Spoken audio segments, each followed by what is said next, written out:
Assalomu alaykum, hurmatli Demet tizimining foydalanuvchilari. Bugun kasallik varaqasini qanday yaratishni ko'rib chiqamiz. Shuningdek, uni to'ldirish, uzaytirish, tahrirlash, yopish va bekor qilish jarayonlarini ko'rib chiqamiz. Vaqtinchalik mehnatga layoqatsizlik guvohnomasi keyingi o'rinlarda kasallik varaqasi deb yuritiladi. Shaxsni ishdan ozod etish, vaqtincha mehnatga layoqatsizlik nafaqalari yoki homiladorlik va tug'ruq nafaqalarini to'lash, shuningdek, vaqtincha mehnatga layoqatsizlik natijasida kelib chiqqan kasalliklarni qayd etish uchun asos bo'lib xizmat qiladigan hujjatdir. Kasallik varaqasini yaratish. Quyidagi bo'limlardan kasallik varaqasini yaratish mumkin. Murojaat epizodi, bemorning kasallik tarixi, bemorning tibbiy kartasi. Murojaat epizodidan yaratishni ko'rib chiqamiz. Bemorning murojaat epizodini oching. Plus hujjat tugmasini bosing. Kasallik varaqasining kerakli shaklini tanlang. Kasallik tarixidan yaratish. Bemorning kasallik tarixini oching. Plus hujjat tugmasini bosing. Kasallik varaqasining kerakli shaklini tanlang. Bemorning tibbiy kartasidan yaratish. Bemorning tibbiy kartasini oching.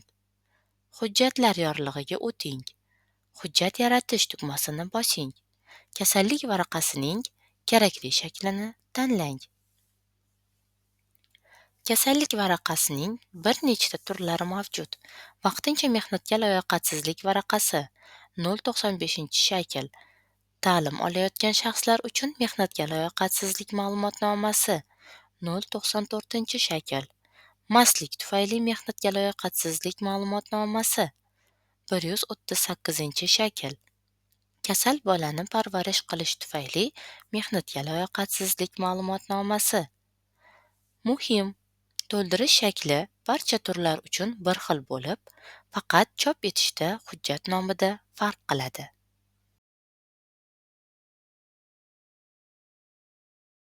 Kasallik varaqasini to'ldirish. Kerakli turdagi kasallik varaqasini tanlang va hujjat yaratish tugmasini bosing. Mehnatga layoqatsizlik sababini ko'rsating. Agar jarohat tanlansa, hodisa joyi maydoni faollashadi. To'ldiring. Ketma-ketlik, dastlabki tashxis. Agar bemor boshqa shahardan bo'lsa, boshqa shahardan bemorga kasallik varaqasi berish maydonini faollashtiring. Agar bemor vaqtincha boshqa ishga o'tkazilgan bo'lsa, vaqtinchalik boshqa ishga o'tish maydonini faollashtiring va ishning boshlanish sanasini ko'rsating. Agar bemor yuqumli bemor bilan aloqada bo'lgan bo'lsa, infeksion kasallik bilan bemor bilan aloqa maydonini faollashtiring va bemor bilan aloqa haqida tafsilotlarni kiriting. Agar kasallik varaqasini berish tartibi buzilgan bo'lsa, tartib buzilishlari haqida izohlar maydonini faollashtiring va taklif qilingan sabablardan birini qoidabuzarlik sanasini ko'rsating va tavsifni kiriting. Agar mehnatga layoqatsizlik sababi kasal oila a'zosiga g'amxo'rlik qilish bo'lsa, kasal oila a'zosi maydoni faollashadi. Agar qarindosh ilgari qo'shilmagan bo'lsa, uni qarindosh qo'shish tugmasi yordamida qo'shing. Kasallik varaqasining muddatlarini to'ldiring. Ochilish sanasi, yakunlanish sanasi.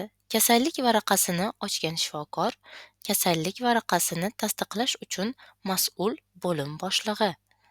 E'tibor bering, kasallik varaqalari tizimda direktor roliga ega bo'lgan xodim, shuningdek, bo'lim boshlig'i maydonida ko'rsatilgan shifokor tomonidan tasdiqlanishi mumkin.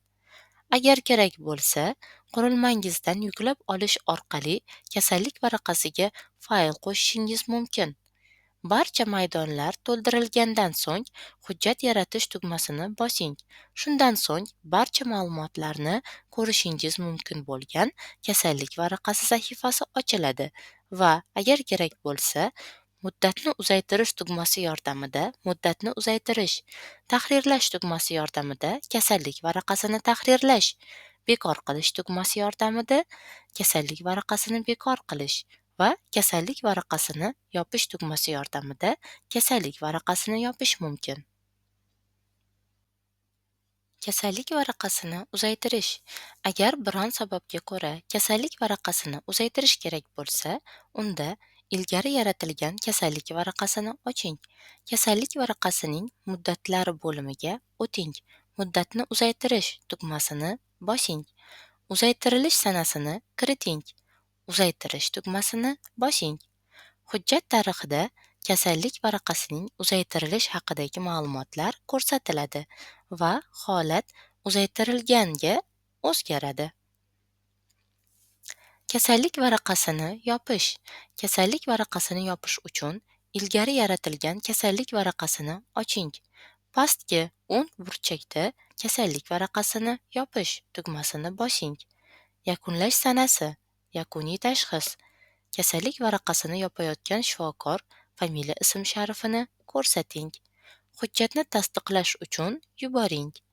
Kasallik varaqasining holati tasdiqlashni kutmoqdagi o'zgaradi.